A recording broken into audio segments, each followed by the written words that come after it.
Welcome to the question and responses for the stress talk.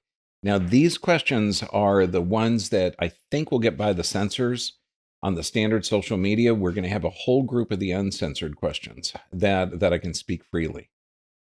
So no, there's some subjects that the powers that be, the Ministry of Truth, won't allow me to speak about, but I'll try and be as clear as possible. This first one is from Shrek Ilk. Any idea how to heal Parkinson's? Number one, look at Parkinson's has a stroke. So it's going to be a brain issue. But you've got three things you got to correct in Parkinson's: physical, chemical, and emotional stress. So they're all going to have a gut issue and they're going to have a structural issue. Now, it's not just dopamine. Look at cerebral spinal fluid flow. The brain functions in a different world. It creates its own nutrients called cerebral spinal fluid. And this is produced inside in the middle of the brain and flows down from the brain through the spinal cord. If there's a structural deviation, and typically in Parkinson's, you're going to see a loss of curve, forward head carriage, massive. And that's for two reasons. One, from a past trauma, but also from the body needing more input into the brain. And this is what the movement is. Okay, the movements that they can't control are actually generating dopamine. It's like if you see a kid bouncing their leg, they're trying to generate dopamine. And it has a calming effect on the nervous system. Like if there's a tiger outside, we're going to go, there's a tiger outside. Okay, so all of those things are reactions to certain stressors. So you've got to heal the gut, and it's called a gut brain or enteric brain. This is why high fat diets, getting to a corrective chiropractor so you can address the structural deviations, looking at cross crawl mechanisms. That's why I say, similar to stroke rehab, we're going to do cross crawl mechanisms, but it's also helpful to use weights. Like we'll give ankle weights to open up the knee joint. We're going to give arm weights to open up all of the joints in the arms. And the joints have a huge amount of sensors that communicate to the brain. And so if you get this sensory input in the brain, then the brain has this beautiful ability of neuroplasticity to regenerate the neurons. And then you have to look at the chemical assaults that they've been under. So any interventions or toxic environmental assaults. There can be dental toxicities, but that's why I recommend a blood analysis, a live blood cell analysis is fantastically important, because that little 1 kilo brain, okay, burns 90% of the body's oxygen, 30% of the body's calories.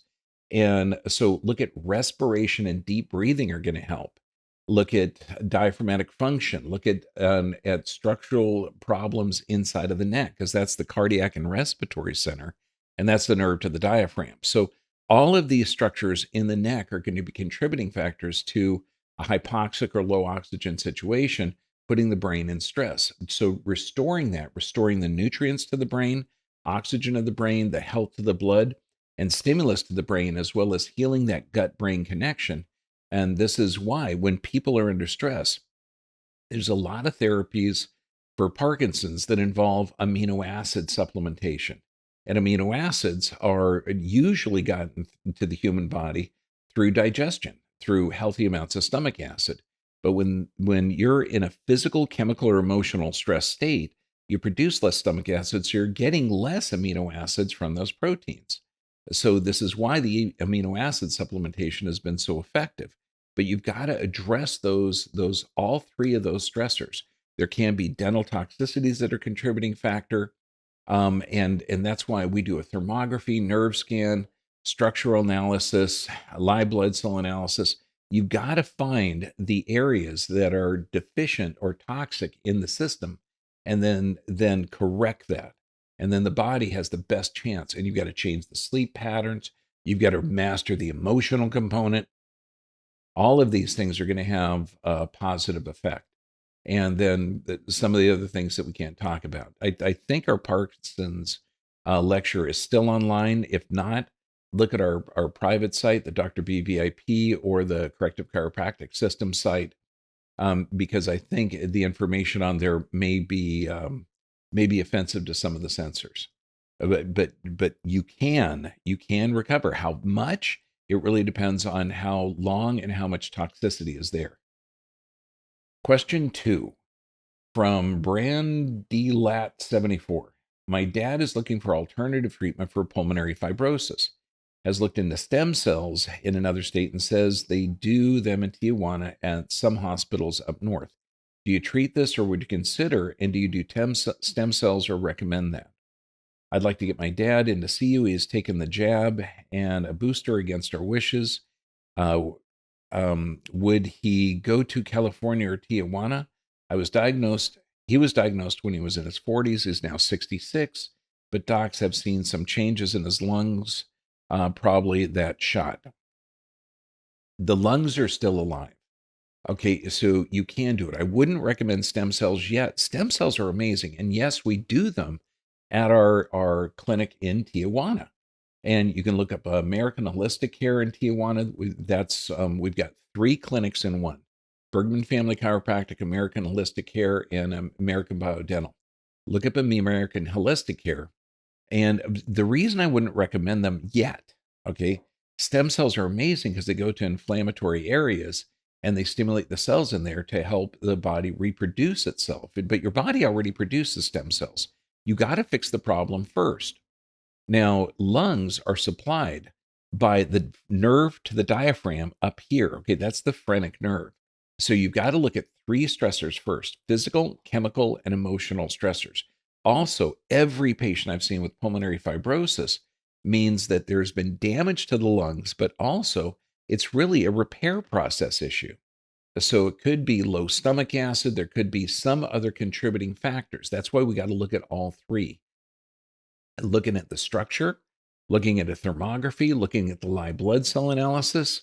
And then if you identify toxins in the blood, there's certain things that you can do to help the blood look healthy. And I think that the sensors are also against, if I talk about chelating or IV nutrients or things like that.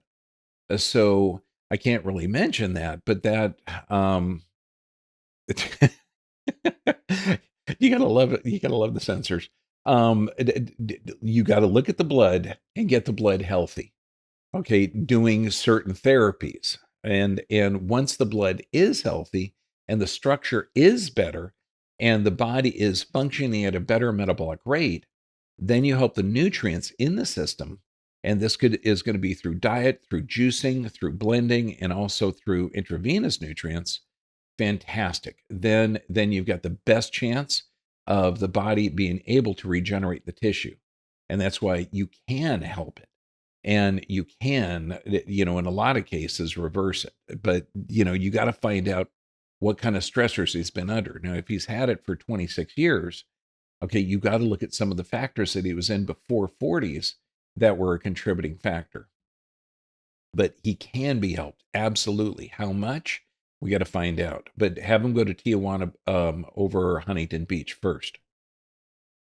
Question 3 from Esther P.Y. Ket, 2194. My fiance has coronary artery disease and went through a bypass. He's on Losartan and aspirin. I got him off of the statin, thank you, God, and drug, and have him taking a green powder every day. I have him walk with me 4 days a week. We were cutting out sugar and processed foods. He's lost 30 pounds, went from 280 to 250. He still complains of being tired. What else can we do? Awesome. God bless you. It's hard to find a good fiance. Thank you for taking care of him. Okay, and number 1, there's a book, and it's an older book. It's called Left for Dead, about a failed bypass surgery. And this is one of the things they don't tell you, but also the majority of bypasses clog, okay, within 5 years.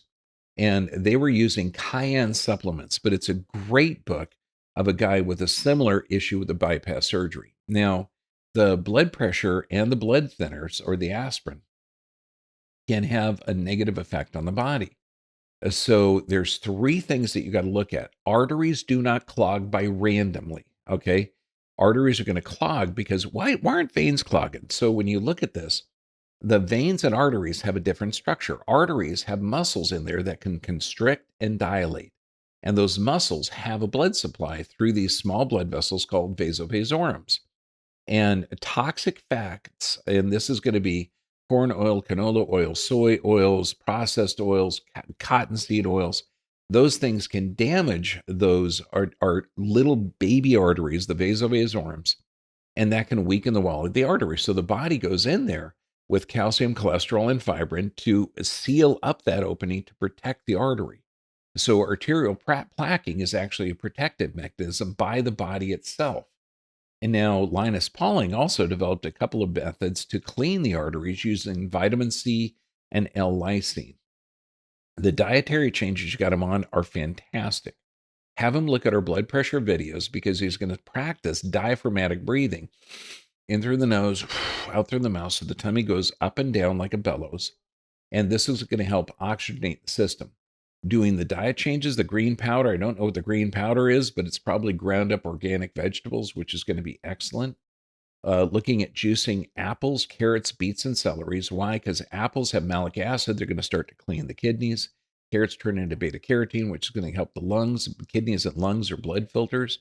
Beets are going to turn your pee and poo red, which is scary, but it's also going to help the liver. And celery is good for minerals because his body is in a stress state. Now, just deep breathing is going to find out his blood pressure starts to normalize. And on our blood pressure videos, if they're still up, it's got fantastic information. If not, I've got a book on how to correct high blood pressure, and I've got all the data in there. And on our website, you can get the censored information on it. But you can clean the arteries. Look up Linus Pauling. And he used a combination of vitamin C and L-lysine. Now, we have that data on our website. But cleaning the blood, getting the physical, chemical, emotional stressors. So we're going to take a look at his body, because coronary artery disease isn't just damage to the heart, it's damage to tissue production. And the heart has got a great metabolic response because it's working all the time. Okay, so that's going to show up toxicities very, very quickly. This is why certain medical interventions that we can't mention are affecting the heart in great numbers, because it is working so hard. So look at looking after the physical stress. You get to get digital, static, and stress x-rays of the entire structure, live blood cell analysis, nerve scan to check his stress level. Could be dental toxicities even could be contributing factors. So there's a lot of things you got to look at when you're talking to tissue production. Deal with the physical, chemical, emotional stress, and you're going to notice a difference. But check out that book, Left for Dead. It's an older book. I think it's back from the 70s or 80s. Brilliant. And you're going to be taking cayenne supplements and look at cayenne in a whole different form. And never, ever, ever take cayenne supplements on an empty stomach. You won't die, but you'll want to. You got to take it with food. Question 4 from Gizmo Repairs. I like that. Yeah, constant panic attacks. They come out of nowhere. I'm taking vitamin D3 and K2 and B complex, vitamin B6, vitamin B12, magnesium glycinate. I sleep well and drink 32 ounces of celery juice and at least 2 liters of water a day. I'm really at a loss. It's been over a year. I haven't left the house. I'm at the end of my rope with this. When you look at anxiety, stress, impulse control, depression, bipolar disorder, okay, all of these are features of the frontal lobe. And the frontal lobe is programmed by the cerebellum. The cerebellum gets its input from the entire position and motion of the vertebrae. So you got to look for a structural contributing factor, and that's going to be getting x-rays of the neck, mid-back, low back, and stress x-rays as well to identify the abhorrent input to that cerebellum. That's going to be one. Next, and also two, you got to figure that 2.5-pound brain burns 90% of the body's oxygen. So just if you have a breathing issue, and that's going to be from a problem of the neck, because that's where the nerve to the diaphragm is. So any cervical deviation or cervical problem is going to have abnormal stimulation of the cerebellum, and you're going to have abnormal diaphragmatic function. So looking at that's going to be huge. Next, you got to look at the gut-brain connection, the enteric brain. So it sounds like you're doing good vitamins, good juicing, but if there has been an antibiotic exposure, and this could be from commercially produced grains, commercially produced meats, in past antibiotic use, or chronic stress, and you are in a chronic state of stress, that shuts blood supply down to the gut, altering digestion. So on the x-ray, you may see increased intestinal permeability or a leaky gut, and it's a gut-brain connection. So healing the gut is going to be fantastic. And then getting the brain to function correctly, where you're getting that position of motion of the vertebrae to communicate to that cerebellum, which controls the frontal lobe, is going to be fantastic. Increasing your fats, healthy fats, and I'm talking coconut oil, olive oil, avocados, to get the natural hormone production up. And looking at a thermography and a live blood cell analysis is also a great idea because you can identify certain toxins and or certain increased metabolic response, typically in response to environmental toxins. So that can be a factor because look at toxicity and deficiency as a contributing factor under the physical, chemical, and emotional stress. Once you've found the cause, then you can start doing neurolinguistic programming or NLP, or you can do emotional freedom technique, or you can do EMDR, eye movement desensitization response. There's a lot of techniques that you can use to reprogram your brain, and also symmetrical walking and diaphragmatic breathing. This gets both halves of the brain to fire. And addressing all of that, you're going to address the source, and your brain and body will recover. But you've got to look at the other contributing factors as an input to that brain. And you will find it. It'll be crystal clear on the x-rays and scans and tests as the contributing factors to the panic attacks. Question 5 from Qualqui. Thinking my problem is not getting enough sleep, but can I help it if I'm a night owl? Yeah, you can. We're going to change that. Around July, I would all of a sudden see a white flash with my left eye that has passed, but the heat of the afternoon, helping with cleaning chores, I felt woozy. I felt like I was going to fall down, but swaying instead, and fortunately for me, maintaining my balance. Thank you as always, Dr. B, for sharing your sage advice and knowledge with us, and greetings from Central Mexico. Awesome. Yeah. Okay. So there's a couple of things. One, knowing that cleaning chores. Okay. So this means your body was probably bent over, moving, and you felt like a little dizzy. Seeing the sudden white flash in the left eye, that could also be chemical toxicity, or it could be an upper cervical problem from a past trauma. So all of these things are going to put you in a stress state, interrupting the sleep problems or causing the sleep problems. Now, being a night owl could mean that you're in a sympathetic dominant state. Now, I work with a lot of people who are pilots, truckers, people that have jobs that they have to work all night at, and they're not night owls.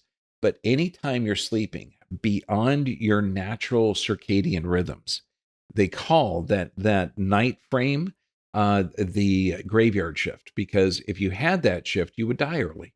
Look at your body as an animal species on our planet, and we have a natural circadian rhythm. If you can sleep at night and wake during the day, your body will function better. Okay, that's just because you're an animal species on our planet. If you have to work at night, you have to increase your omega-3s, and you have to follow our sleep patterns, where you're going to be preparing your mind for sleep by journaling and reading. You've got to put nightshades on or make it so dark you can't see your hand in front of your face. You're going to be limiting your sleep to 6 hours a night, okay, for 21 days. No, the first few days of limiting your sleep, lack of sleep has a similar effect as alcohol, so your reaction time will be impaired. Look at our sleep restriction videos, and that's going to be the key. But you got to also address that when your body is in a different position, or you're getting certain smells, and it could be from cleaning fluids like bleach or ammonia. Never mix bleach and ammonia, that's poisonous. Okay, but this could be a chemical toxicity or a chemical sensitivity. It could also mean a gut issue, and this is where neurotransmitters are produced. So looking at the structure with digital and static x-rays, looking at the nervous system, making sure that you're not in a stress state, getting your blood healthy so it can hold oxygen, and looking for your sensitivity to the toxic environment, which it may be, when you're getting woozy from the cleaning products, it may be from the cleaning products, or it may be the body position changing. So you got to identify the problems. Once you do, you will recover. But I am so thankful that you're looking at your body and physiology as the problem, not as your body, adapting to an issue, not as that being a problem. God bless you. You rock. Question 6 from Supreme Goddess Nani. I love that. 3584. I was just diagnosed with thyroid, the C word, and was told I need to have surgery to remove the nodule. Do you recommend surgery, or is there a more holistic way to remove the C? Glad you worded that, because one of the things that the censors are acknowledging, that if you suggest any alternative to C therapy or C approaches, then that is considered medical dangerous information. So, so just calling it the C. Okay, let's look at the thyroid. The thyroid burns iodine like your car burns gas. Now, iodine, like remember the periodic table of elements? You had fluoride, chlorine, and bromine next to iodine. They're all halides. So if you were iodine deficient, and anyone around the Great Lakes area, I don't know where you are, but they used to call that the goiter belt because they would use freshwater salts which didn't have any iodine in it.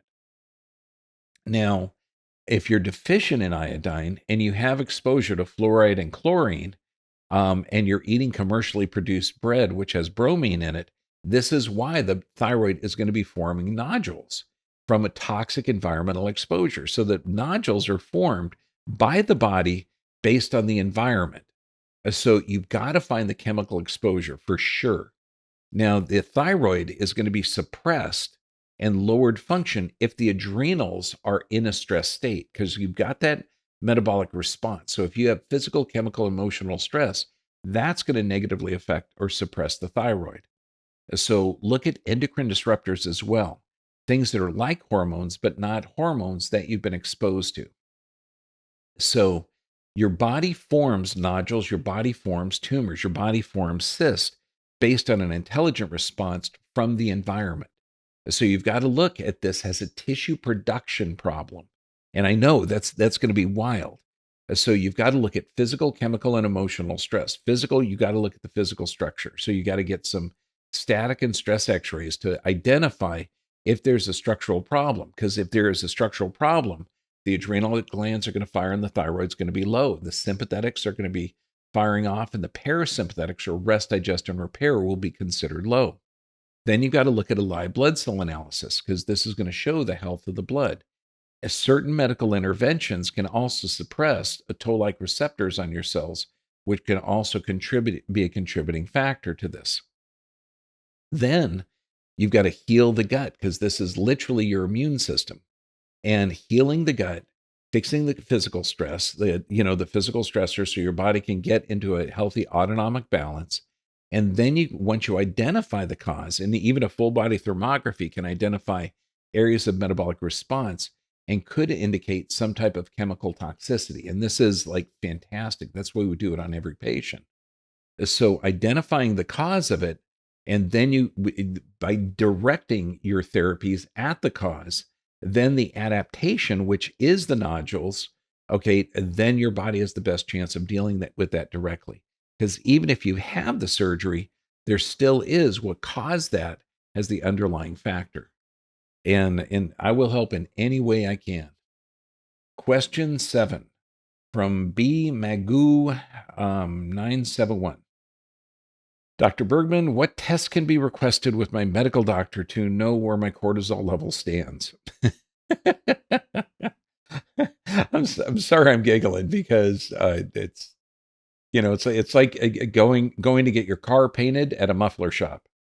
In March of this year, I went through a stressful period. June, I had documented elevated liver enzymes and diagnosed with steatosis, hepatitis. Steatosis, hepatitis. I went back to my anti-inflammatory diet and lost 4 pounds, and my liver enzymes decreased, but they're still elevated above normal ranges. I want to use my food to bring these numbers down, and to do things to lower my stress hormones. Thank you. Okay, your body is self-regulating and self-healing. That's why I was giggling. What test can your medical doctor do? Remember, this is completely downstream thinking. It's completely nuts. Okay, it's like measuring blood pressure. What do I do to get my blood pressure down? No, your body raised it based on physical, chemical, emotional stress. What do I do to get my cortisol levels down? No, your body raised it based on physical, chemical, or emotional stress. Cortisol is an anti-inflammatory and it's a stress hormone. It's going to do a lot of positive things in the short term. So, three things you got to look at. Your cortisol levels are appropriate based on your stimulus, okay, based on your stress level. Physical stress, you got to look at the physical aspect, and that's going to be static and stress digital x rays from the pelvis to the skull.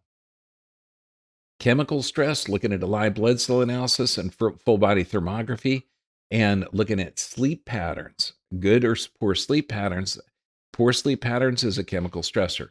Then you got to look at emotional stress because emotional stress is going to negatively affect the blood. It's going to negatively affect gut function. It's going to negatively affect how your body is processing nutrients. So, addressing all three of those stressors, your cortisol levels right now are appropriate based on your stress level. When you reduce the stress level, your cortisol levels will be appropriate for that stress level. So your body is responding correctly based in the environment. This is the arrogance and ignorance of the medical system that we're in, where I know what your cholesterol and blood pressure and cortisol levels should be. Take this medication and it will become that. Okay, that's insane. 100 years from now, they're going to just like look back and just giggle. Okay, stay healthy, my friend. You're going to love this. Question 8 from Ellie Knight 396. How do I deal with long-term emotional issues, please? Absolutely. Look at emotions, anxiety, stress, depression, impulse control, attention deficit disorder, bipolar disorder, schizophrenia. All of these are features of the frontal lobe. The frontal lobe is programmed by the cerebellum. The cerebellum gets all its input from the spine and structures of that area of your nervous system. So if there's a physical aberration or physical from past trauma, and this trauma could have been back when you were a little kid. It could have been falling off the slide when you were 7. It could have been doing the somersault when you were a teenager on the beach and landed wrong. All the things that have happened to you during your life. So you got to look at that because that's abnormal stimulus to that cerebellum and that can control it. That's one. Second one is going to be the gut-brain connection. So anything that damages the gut, because the gut is where neurotransmitters are produced, and this is going to be the key. And there's so many toxic foods out there, like commercially produced bread, commercially produced meats, anything soaked in glyphosates. Again, that's commercially produced grains. Okay, that's a mineral chelator and an antibiotic. Any past medications that you've taken that can damage the gut flora are going to be a contributing factor. You got to heal the gut, fix the input to the brain, then you can reprogram the brain. But look at physical, chemical, and emotional stress. That little tiny brain, you're talking, it weighs about 2.5 pounds, burns 90% of the body's oxygen. This is why if you look up Wim Hof breathing or diaphragmatic breathing, that's going to help emotional issues right away. But I'd still like you to look at the underlying causes of the physical stressors, the chemical stressors, because poor sleep is going to be a contributing factor or could be. And that means if you're sleeping good, but you get up at night to pee, that's a poor sleep pattern. And once you address the causes, the gut issue, the structural issue, the sleep issue, then you can do the reprogramming of the frontal lobe using a neurolinguistic programming, eye movement desensitization response, emotional freedom technique, symmetrical activity, and the breathing, diaphragmatic breathing. This is all going to help. And then a diet with healthy fats will help with good hormone production. But all of those are going to be fantastic. I mean, even my book, I wrote how depression and anxiety, a mechanical contributing factor or mechanical problem, you're going to find out all the data in there because a lot of the data we can't reveal on social media. Question 9 from Linda Dashford, 7187. Really would appreciate stress link info with subclinical hyperthyroidism and large I think it's nodule goiter. Thanks. Okay, when you look at your thyroid burns iodine like a car burns gas. Your body forms a goiter based on environmental toxins or lack of nutrients. Now, iodine is in the same category with the halides, such as fluoride, chlorine, and bromine. So if you're iodine deficient, then your body, and you're exposed to fluoride and chlorine, your body will absorb that and try and utilize it. And this is where a lot of the nodules on the thyroid are going to come from, and a lot of the goiter system. That's going to be one. Then you've got to look at, and the hyperthyroidism, you got to figure hyperthyroid, they're looking at TSH secreted by the pituitary, and which means thyroid stimulating hormone. If that's elevated, and the thyroid is low, that's a hypothyroid. If TSH is low and T3, T4 is high, that's going to be considered a hyperthyroid, that the thyroid is producing stuff that the pituitary is telling not to do. Now, this is converted in the liver. T4 is converted to T3, which is the active form in the liver. So it could indicate a liver issue and liver toxicity. That's going to be big. It could indicate an adrenal dominant state or physical, chemical, emotional stress. Could indicate a gut issue or endocrine disruptor issue, things that are like hormones that aren't hormones. It could indicate a hypothalamus issue because figure you've got the chemical communicators, which is the hormones. You've got the electrical communicators, which is the nervous system. The hypothalamus is in both, and the hypothalamus controls the pituitary. So if they're basing this on a thyroid stimulating hormone in T3, T4, and they're ignoring the input to the hypothalamus, that's called BDS, or bad doctor syndrome. So you've got to look at the underlying cause, and that's going to make a big, big difference. So understand the goiter and hyperthyroidism are clues to a problem, not the problem. Look at the physical stress, digital static x-rays, thermography, nerve scan, live blood cell analysis. Identify the problem, okay, and then the solution will appear. God, that sounds like something Sherlock Holmes would say. Stay healthy. You will get healthy. Question 10 from Poodle Dog 8479. I'm 82 years old, female. After having a total right knee replacement that went very well, 3 weeks later, I had a herniated bulging disc at L5S1 that caught on my sciatic nerve, causing severe pain and numbness down my left leg, down my left side, down my left leg to my foot. My surgeon wants to do a discectomy. I bet he does. I chose therapy instead, but still the numbness in the left leg and the foot. What do you recommend for a cure? Makes complete sense. Okay. Right knee replacement. What does that do? Does that mean that you've been walking kind of crooked? Absolutely. The main hip stabilizer for the right side is the left gluteus medius. So if you've had any type of dysfunction on the right, the left gluteus medius is going to fire off, completely altering the pelvis dynamics. And then with a knee replacement, your gait is going to be off. That's again going to alter the pelvis. What's right next to the pelvis? Okay, right on top of the sacrum, the L5S1. 100% of the time, people with hip issues, with knee issues, with foot issues, they're going to have an unstable pelvis. So I do not recommend the surgery. I do recommend you finding why the problem is.